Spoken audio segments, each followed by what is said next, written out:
Tahukah kalian, dalam sebuah hadis ada meriwayatkan, ketika itu Rasulullah SAW sedang duduk berkumpul dengan para sahabat baginda. Di antara sahabat baginda ada Saidina Umar, Uthman, Ali, Abu Bakar dan lainnya. Apabila baginda bertanya kepada mereka, "Wahai sahabatku, tahukah kalian siapakah hamba Allah yang mulia di sisi Allah?" Pada mulanya para sahabat terdiam, dan selepas itu ada yang menjawab, "Para malaikat ya Rasulullah, mereka lah yang mulia." Baginda berkata, "Ya, para malaikat itu sudah tentu mulia, kerana mereka itu berada dekat dengan Allah dan sentiasa bertasbih serta beribadah kepada Allah. Tetapi bukan itu maksudku." Lalu para sahabat kembali terdiam. Kemudian ada yang berkata lagi, "Sudah tentu yang mulia itu adalah para Nabi ya Rasulullah." Baginda menjawab, "Ya, sudah tentu para Nabi itu mulia kerana mereka adalah utusan Allah di muka bumi ini. Mereka mulia, tetapi ada lagi yang mulia di sisi Allah." Para sahabat kembali terdiam dan tertanya-tanya siapa lagi yang mulia. Sehinggalah tiba-tiba ada salah seorang sahabat berkata, "Apakah kami para sahabatmu ya Rasulullah? Apakah kami ini mulia di sisi Allah seperti yang kamu masukkan itu?" Baginda memandang wajah para sahabatnya, seorang demi seorang, sambil tersenyum melihat mereka. Lalu baginda berkata, "Tentulah kalian mulia para sahabatku. Kalian dekat denganku, kalian membantuku dalam perjuanganku. Sudah tentu kalian juga mulia di sisi Allah.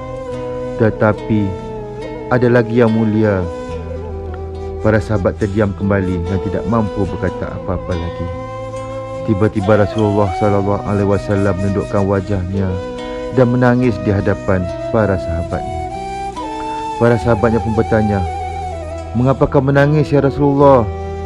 Baginda mengangkat wajahnya sambil air mata berlinang di pipi dan janggutnya.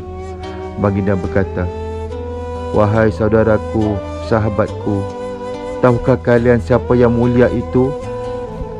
Mereka adalah manusia-manusia yang akan lahir jauh setelah wafatku nanti. Mereka ini begitu menyintai Allah. Dan tahukah kalian, walaupun mereka tidak pernah memandangku, tidak pernah melihat wajahku, dan tidak pernah berada hidup dekat denganku seperti kalian, tetapi mereka begitu rindu padaku. Dan saksikanlah wahai sahabatku semua, sesungguhnya aku juga rindu kepada mereka.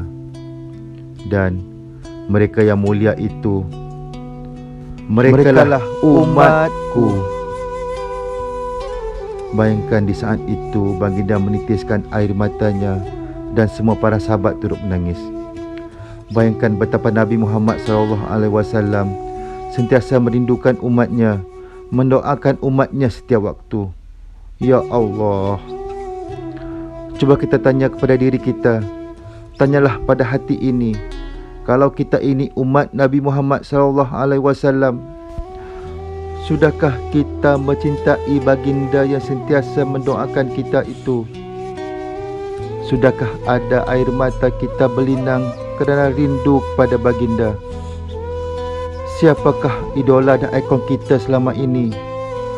Siapakah idola dan ikon anak-anak kita? Siapakah idola dan ikon saudara-saudara kita selama ini? Adakah kita sentiasa mengingati baginda? Adakah anak-anak kita mengingati baginda?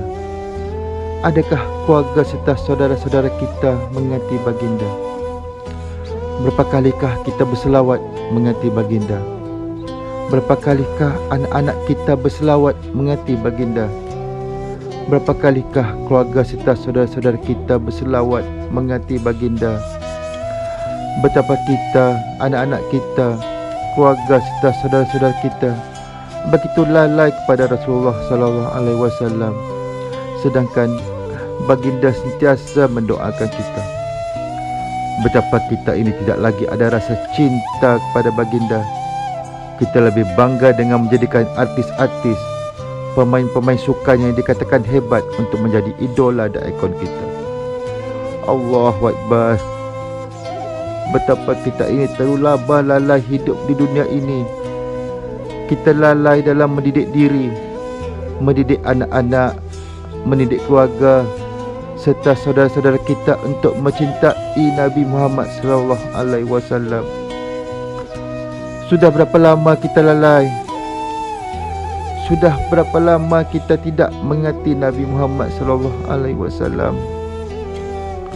Mulai dari saat ini, marilah kita perbanyakkan selawat ke atasnya. Allahumma salli ala Sayyidina Muhammad wa ala ali Sayyidina Muhammad.